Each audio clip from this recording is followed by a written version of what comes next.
होगी उस बयान की जिसने पूरे भारत में हलचल मचा दी है। भारतीय आर्मी चीफ की पाकिस्तान को खुली धमकी, जिस पर खुद भारतीय तज्जियाकार परवीन सुहाने बरस पड़े। उन्होंने न सिर्फ भारतीय फौज की कारकर्दगी पर सवाल उठाया बल्कि खुलकर कहा ये फौज जंग नहीं जीत सकती। आखिर भारत के अंदर क्या चल रहा है, जानते हैं आज के इस धमाका खेज इंकशाफात में। नमस्कार, आज मैं बात करूंगा एक बहुत खतरनाक बयान की पाकिस्तान के लिए जो इंडियन आर्मी चीफ ने दिया है।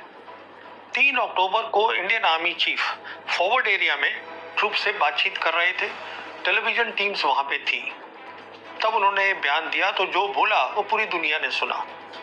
आर्मी चीफ ने ये बोला, अगर पाकिस्तान अपनी स्टेट स्पॉन्सर्ड टेररिज्म या प्रॉक्सी वॉर को बंद नहीं करेगा तो अगली बार हिंदुस्तान की फौज संयम का इस्तेमाल नहीं करेगी जो कि उसने सिंदूर 1.0 में किया, और पाकिस्तान को अपना इतिहास और भूगोल के बारे में सोचना पड़ जाएगा। बहुत बड़ी बात कह दी। बड़ी बात इसलिए है क्योंकि जब इंडियन आर्मी चीफ ऐसी कोई बात बोल देता है या कोई भी बात बोल देता है, ये मान के चला जाता है कि उनको अपनी सैन्य शक्ति, दुश्मन की सैन्य शक्ति, सब कुछ उनको समझ में आती है, तो उनकी बात को बहुत ध्यान से और अहमियत दी जाती है।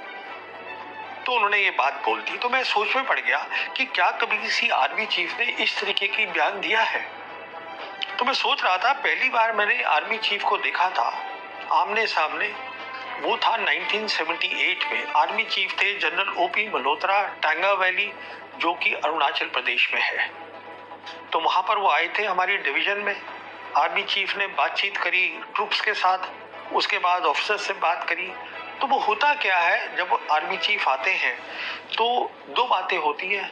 एक तो हौसला अफजाई होती है और दूसरा ये होता है कि आपके पास क्या कमी पेशी है, कैसे आप लड़ाई को और बेहतर करें, ट्रेनिंग अपनी बेहतर करें, ये बातें होती हैं। कोई टेलीविजन कैमरा नहीं होते।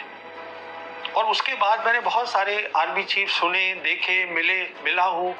कभी किसी ने इस तरीके का खुलकर टेलीविजन पे ऐसा कोई बयान दिया नहीं। तो इसलिए जरूरी बन जाता है कि चलिए जो आर्मी चीफ ने कहा है इसके बारे में सोचते हैं। क्या कहा है इन्होंने अल्टीमेटम दिया है कि आप प्रॉक्सी वॉर बंद करिए पाकिस्तान को। ये शुरू कब हुई? ये शुरू हुई 1990 में, जब मसला हुआ जम्मू कश्मीर में, वहां पे डिस्टरबेंस हुई। उस समय आर्मी चीफ थे जनरल रॉड्रिक्स। उन्होंने बहुत सारी फौज को हिंदुस्तान की जम्मू कश्मीर में डाल दिया और पाकिस्तान की जो फौज थी वहां से रिएक्शन हुआ। अब यहाँ पे 2 बातें बोलना चाहूंगा पहले आगे चलने से। पहली बात तो ये बोलना चाहूंगा कि जब हम बात करते हैं मिलिट्री डिटरेंस की, जिसको हिंदी में बोलते हैं सैन्य निवारण, मतलब ये वो चीज है डिटरेंस जिससे कि जो आपका दुश्मन, जो आपका एडवर्सरी है, इस केस में पाकिस्तान, उसको लगे कि मैं ये पंगा ना लूं तो अच्छा है, मैं ये प्रॉक्सी वॉर ना करूं तो मेरे लिए बेहतर है, क्योंकि लड़ाई बढ़ सकती है और क्या नतीजा होगा ये कोई जानता नहीं है और मेरा भी काफी नुकसान हो सकता है। तो उसको डिटरेंस बोलते हैं। और डिटरेंस जो है वो 2 चीजों से बनता है। एक होता है कि आपकी मिलिट्री ताकत क्या है, सैन्य शक्ति क्या है। वो सैन्य शक्ति नहीं जो आप समझते हैं आपके पास है, बल्कि वो जो आपका एडवर्सरी पाकिस्तान समझता है कि आपके पास ताकत है, इसलिए मुझे पंगा नहीं लेना है। एक तो ये होती है। दूसरी होती है कि पाकिस्तान को लगना चाहिए कि आप में लड़ाई करने का जज्बा है, जिसे हम बोलते हैं विल टू फाइट। और मेरे हिसाब से इन दोनों में जब हम डिटरेंस की बात करते हैं, विल टू फाइट सबसे पहले आता है, उसके बाद आता है मिलिट्री कैपेबिलिटीज। तो एक तो ये बात ध्यान में रखिएगा। दूसरी बात ये रखिएगा कि पाकिस्तान ने जब रिएक्शन किया, रॉड्रिक्स साहब ने फौज को अंदर भेजा, तो उनको भी मालूम है कि हम दोनों फौजों का एक पुराना रिश्ता है। हमने जंगें लड़ी हैं। पहली जंग कश्मीर की हुई थी जब 1 जनवरी 1949 को मिलिट्री लाइन बनी जिसका नाम था सीज फायर लाइन। उसके बाद 65 की जंग लड़ी गई, 71 की जंग लड़ी गई। 71 की जंग में जो ईस्ट पाकिस्तान था वो बांग्लादेश बन गया, पर जो वेस्ट पाकिस्तान था वहां पे वो मिलिट्री लाइन बरकरार रही, उसका नाम बदल गया, सीज फायर लाइन से उसका नाम हो गया लाइन ऑफ कंट्रोल। कहने का मतलब ये है किसी भी जंग में हिंदुस्तान की फौज के पास इतनी ताकत नहीं रही कि वो पाकिस्तान की फौज को पूरी तरह जो है हरा दे। वो नहीं रही इतनी ताकत, अगर होती तो वो मिलिट्री लाइन हट जाती। तो शिकस्त पूरी पाकिस्तान की फौज को नहीं दी गई और ये उनको भी मालूम है, हमको भी मालूम है। तो दिक्कत क्या हुई, क्या बात हुई 1990 में कि पाकिस्तान की फौज जो है वो अमेरिका गई, उनसे बात करी उनसे और उनको बोला कि देखिए साहब इन्होंने फौज अंदर डाल दी है और ये अटैक करेंगे पाकिस्तान को। तो उस समय की सोच ये थी पाकिस्तान की फौज की कि हिंदुस्तान की फौज में लड़ाई करने का जज्बा है, will to fight is there. बहुत बड़ी बात है। और हमने देखा भी कि 1990s में हमने उसका नमूना दिया विल टू फाइट का, और उन्होंने भी नमूना दिया विल टू फाइट का। वो ऐसे दिया कि हमारी छोटी छोटी टीम्स जाती थी, लाइन ऑफ कंट्रोल क्रॉस करके दूसरी तरफ गए और उनकी जो पोस्ट होती थी आर्मी की, टेररिस्ट इंफ्रास्ट्रक्चर नहीं, आर्मी की पोस्ट पे जाके हमला करते थे और वो भी आके हमारी आर्मी की पोस्ट पे हमला करते थे। तो ये सिलसिला चलता था कि दोनों साइड पे विल टू फाइट है। ये चलता रहा 2004 तक। तब आर्मी चीफ आए निर्मल विज, जनरल निर्मल विज। इन्होंने क्या किया, इन्होंने फेंस लगा दी मिलिट्री लाइन पे और ये कह दिया गया अब हिंदुस्तान की फौज को कि आप सिर्फ अपने एरिया में काउंटर टेरर ऑपरेशन करते रहिए। तो वहां पे ये हो गया। पर किसी भी आर्मी चीफ ने 1990 से लेकर और आज तक ये नहीं सोचा कि मैं अपनी मिलिट्री कैपेबिलिटीज को क्रेडिबल बनाऊं, ऐसी बनाऊं कि जो दुश्मन है पाकिस्तान वो प्रॉक्सी वॉर जो है पंगा लेना बंद कर दे। वो नहीं बनाई और उनसे कभी कोई ये हिसाब मांगा नहीं गया कि साहब आपने क्यों नहीं बनाई। अब इसके बाद जो है मोदी सरकार आई। अब मोदी सरकार हमें मालूम है सबसे पहले वो, मैं सिर्फ पाकिस्तान की बात कर रहा हूं, मैं चीन की बात अभी कर ही नहीं रहा हूं। तो पाकिस्तान के खिलाफ 2016 में हमें बताया गया हिंदुस्तान की आर्मी ने सर्जिकल स्ट्राइक कर दी है लाइन ऑफ कंट्रोल के उधर जाकर। ये हमें बताया जो हमारे उस समय director general military operation lieutenant general Ranbir Singh थे, उन्होंने हिंदुस्तान की प्रेस को बताया। पर उससे पहले पाकिस्तान को ये बता दिया कि अब जो हमने किया है इसके अलावा हम कुछ करने वाले नहीं है। तो हमने पाकिस्तान को पहले ये इत्तला कर दी कि लड़ाई करने की विल टू फाइट नहीं है। 2016 में ये पहली बार बताया गया पाकिस्तान को। और जहां तक सर्जिकल स्ट्राइक जो कि इंडियन आर्मी ने नाम दिया था, वो बाद में ये पता चला, जो हमारे आज विदेश मंत्री हैं जयशंकर, उस समय विदेश सचिव थे, तो उन्होंने एक पार्लियामेंट्री कमेटी को बताया कि देखिए ये जो सर्जिकल स्ट्राइक है ये काउंटर टेरर ऑपरेशन है। जो पहले हिंदुस्तान की फौज इधर करती थी अपनी तरफ, अब जो है उन्होंने लाइन ऑफ कंट्रोल करके थोड़ा जाके अंदर पाकिस्तान ऑक्युपाइड कश्मीर वहां कर दिया है और कुछ नहीं है। नाम दे दिया सर्जिकल स्ट्राइक, जो एक बहुत बड़ी बात है। तो ये सारी चीजें पाकिस्तान ने देखी, समझी और चीन ने भी समझी। उसके बाद बालाकोट हुआ 2019 के अंदर।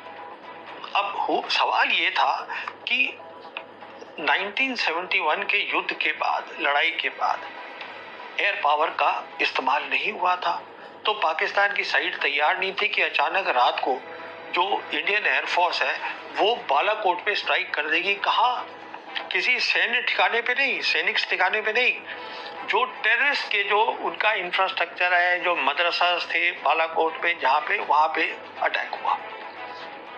अगले दिन सुबह पाकिस्तान एयरफोर्स ने भी अटैक किया। उन्होंने खुलेआम दिन में किया और सैनिक ठिकानों पे किया हिंदुस्तान में।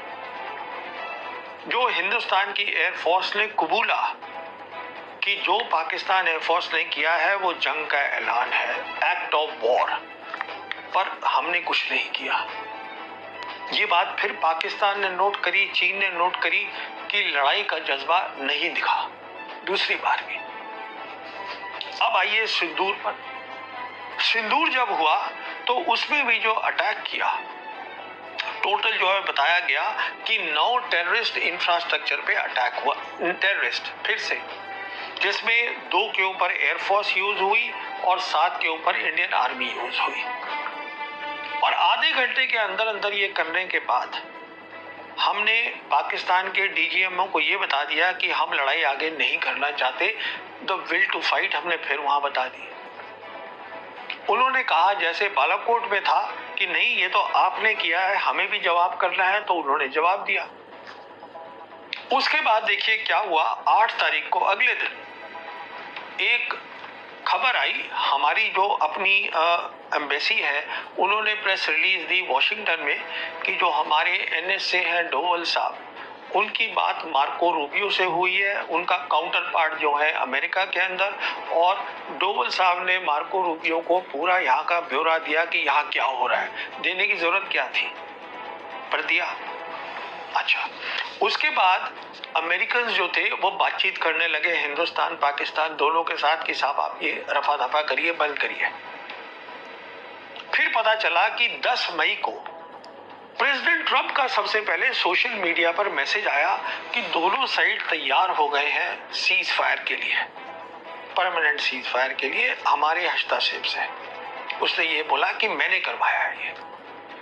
और उसके फौरन बाद मार्को रूबियो का मैसेज आया सोशल मीडिया पे कि दोनों साइड तैयार हो गए हैं सीज फायर के लिए, और दोनों साइड ये भी तैयार हो गए हैं कि हम किसी न्यूट्रल जगह पे बैठकर कहीं पर कंट्री में जहां भी हम बातचीत करके अपने मसलों को बातचीत करेंगे।